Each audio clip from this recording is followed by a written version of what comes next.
Hi, this is Terry Porter with the Porter Group here at Keller Williams, and today we're going to do our second installment in the Market Indicator series. Today we're going to talk about the absorption rate.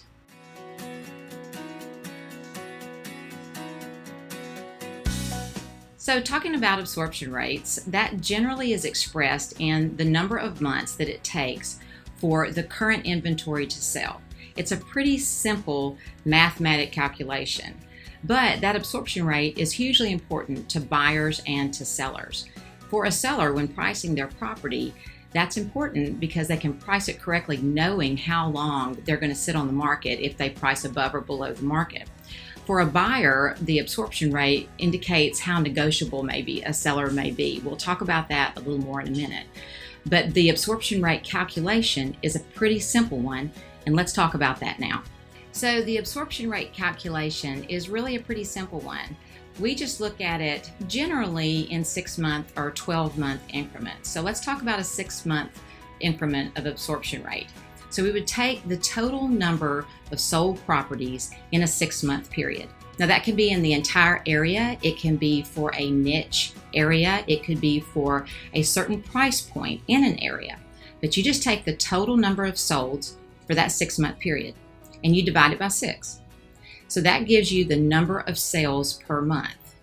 To find out the absorption rate of the current market at the current conditions, you take the total number of properties that are listed at that time and divide it by the number of properties that sell per month. So you have the total number of properties for sale divided by the number of properties that have sold per month for the last 6 months. That would give you the number of months it would take for the current listed properties to all be sold. So the National Association of Realtors has determined that anything less than 6 months of inventory is pretty much a seller's market.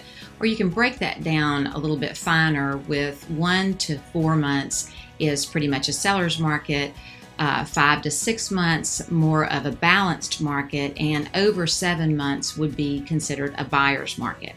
So lower inventory is pretty much a seller's market, supply and demand.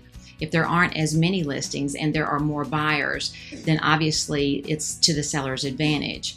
And the seller can hold their price, actually get more for their property, have more value there because of the appreciation and the time of the marketing of their property. Now, if it is a buyer's market, so if there are more than 7 months of inventory, there are lots of homes on the market if there's more than 7 months of inventory. And if the buyers are not snapping them up, then the buyers have a lot to look at. And so the negotiation process for the sellers and for the buyers is more active in the buyer's market.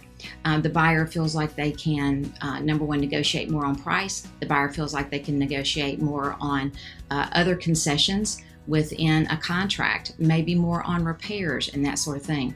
So you can see that the absorption rate, when you're looking at it and you know how much inventory there is in the market by that simple calculation, it'll allow you to have a better handle on how you're entering the market, either as a buyer or as a seller. So again, I'm Terry Porter with the Porter Group here at Keller Williams, and thank you so much for watching this market indicator video about absorption rate.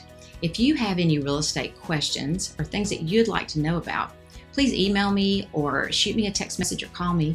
My contact information is below. Thanks so much. Have a great day.